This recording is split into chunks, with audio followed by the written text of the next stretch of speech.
میرا اپنا ادارہ ہے، جامعہ ہے بچیوں کا، تو کبھی کبھار میں دوران درس کسی بچی کی آواز سنتا ہوں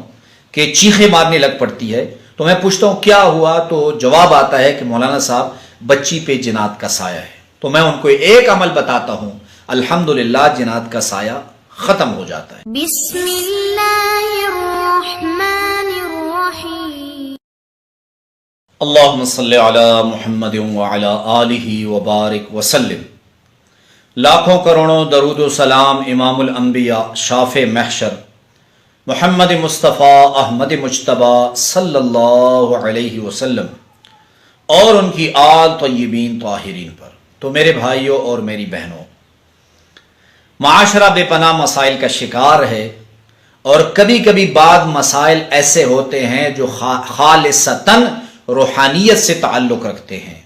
جو خالصتاً قرآن و سنت سے تعلق رکھتے ہیں۔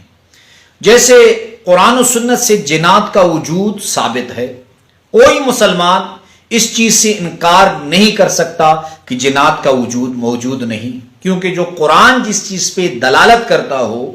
احادیث نبویہ جس چیز پہ دلالت کرتی ہو،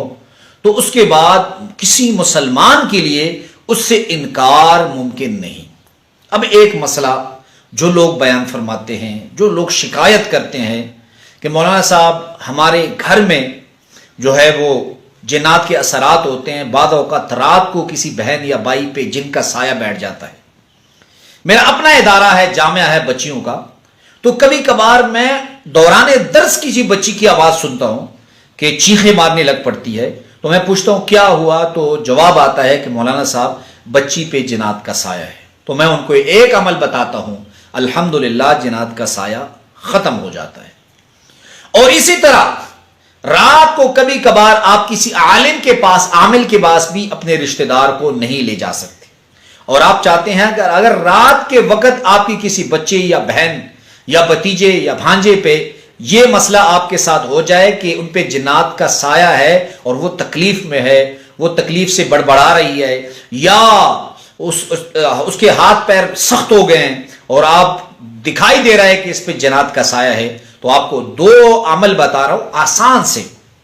یاد رکھیے،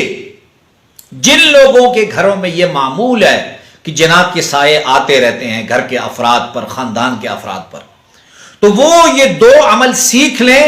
اسے پڑھ کر مریض پر ایک مرتبہ دم کریں اور پانی پہ دم کر کے مریض پر چھڑک دیں، اللہ رب العزت جنات سخت سے سخت، ہندو سکھ کسی بھی قسم کے جنات ہوں غیر مسلم، اللہ رب العزت ان جنات کے سایہ کو ختم کر دیں گے۔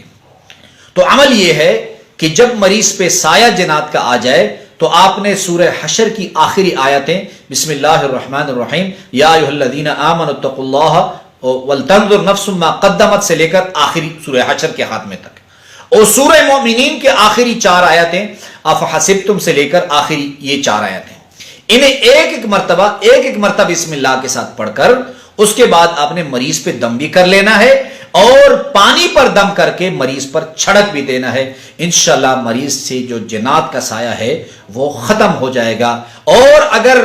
آپ مریض پہ پڑھنا چاہیں تو مریض کے کان میں بھی پڑھ لیں، یا اگر ایک مرتبہ سے سایہ نہیں گیا تو 2 مرتبہ مریض کے دونوں کانوں میں بھی پڑھ سکتے ہیں، اور کانوں میں اگر نہیں پڑھنا چاہے تو آپ سامنے سے ڈر رہے ہیں جنات سے کہ وہ کہیں مجھ پہ حملہ نہ کر دے، تو آپ قریب بیٹھ کر جو ہے وہ پڑھ کر اس پہ دم کریں اور پانی کے دم کر کے مریض کو پلائیں، اور 1-2 گھونٹ پانی پلائیں اور مریض پر چھڑک دے، انشاءاللہ جنات کا سایہ ختم ہو